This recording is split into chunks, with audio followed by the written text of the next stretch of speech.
And, dear sir, even if he did, he would not know what to do. Why, even the peasant that you tell me of, who marked the place of the flame, would not know where to look in daylight, even for his own work. You would not, I dare, be sworn, be able to find these places again. There you are right, I said. I know no more than the dead were even to look for them. Then we drifted into other matters. Come, he said at last, tell me of London, and of the house which you have procured for me. With an apology for my remissness, I went into my own room to get the papers from my bag.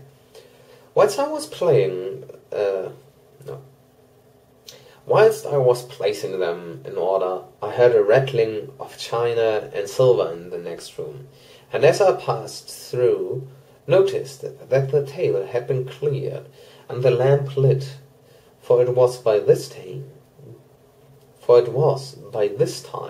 deep into the dark. The lamps were also lit in the study of library, and I found the Count lying on the sofa, reading, of all things in the world, an English Bradshaw's Guide. When I came in, he cleared the books and papers from the table, and with him I went into plans and deeds and figures of all sorts. He was interested in everything and asked me a myriad questions about the place and its surroundings. He clearly had studied beforehand all he could get on the subject of the neighborhood, for he evidently at the end knew very much more than I did. When I remarked this, he answered, "Well, but, my friend, is it not needful that I should? When I go there, I shall be all alone. And my friend, Harker Jonathan, nay, pardon me, I fall into my country's habit of putting your patronymic first. My friend, Jonathan Harker, will not be by my side to correct and aid me. He will be in Exeter, miles away, probably working at papers of the law with my other friend, Peter Hawkins. So we went thoroughly into the business of the purchase of the estate at Purfleet. When I had told him the facts and got his signature to the necessary papers, and had written a letter with him ready to post to Mr. Hawkins, he began to ask me how I had come across so suitable a place. I read to him the notes which I had made at the time, and which I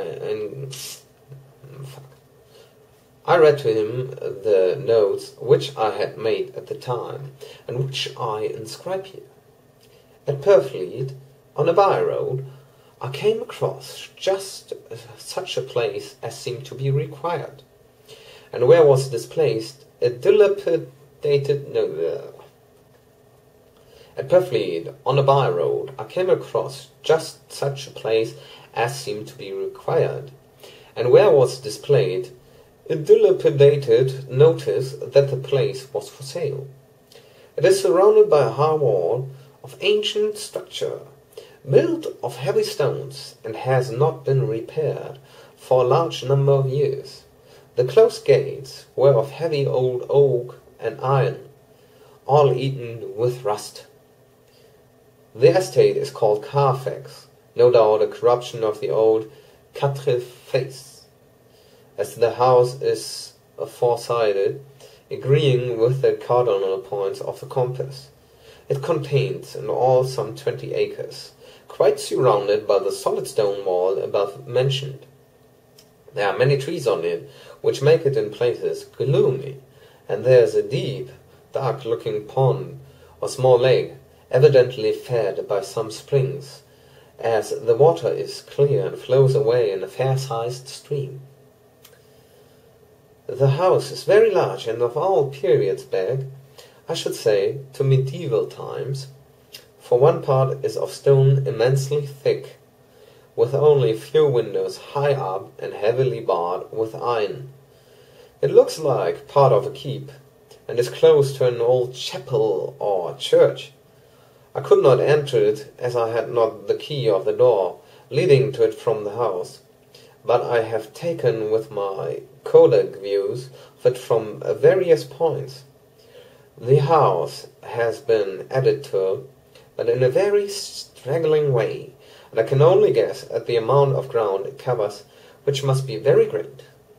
There are but few houses close at hand, one being a very large house, only recently added to and formed into a private lunatic asylum. It is not, however, visible from the grounds. When I had finished, he said, "I am glad that it is old and big. I myself am of an old family, and to live in a new house would kill me. A house cannot be made habitable in a day, and, after all, how few days go to make up a century. I rejoice that there is a chapel of old times. We Transylvanian nobles love not to think that our bones may be amongst the common dead. I seek not gaiety, nor mirth, nor the bright voluptuousness of much sunshine and sparkling waters, which please the young and gay. I am no longer young, and my heart, through weary years of mourning over the dead, is not attuned to mirth. Moreover, the walls of my castle are broken, the shadows are many, and the wind breath cold through the broken battlements and casements. I laugh at the shade and shadow, and would be alone with my thoughts when I may." Somehow his words and his looks did not seem to accord, or else it was that his cast of face made his smile look malignant and saturnine. Presently, with an excuse, he left me, asking me to put all my papers together.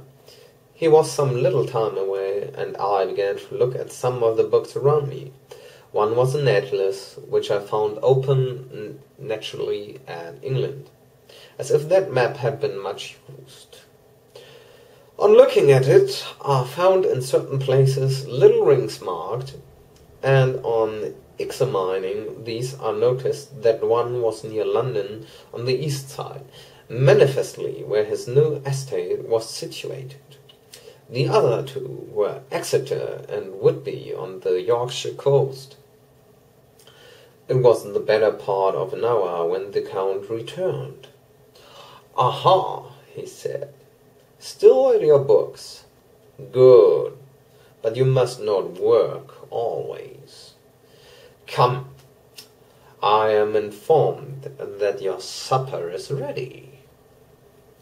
He took my arm, and we went into the next room, where I found an excellent supper ready on the table. The Count again excused himself, as he had dined out on his being away from home. But he sat, as on the previous night, and chatted whilst I ate. After supper I smoked, as on the last evening, and the Count stayed with me, chatting and asking questions on every conceivable subject, hour after hour. I felt that it was getting very late indeed, but I did not say anything, for I felt under obligation to meet my host's wishes in every way.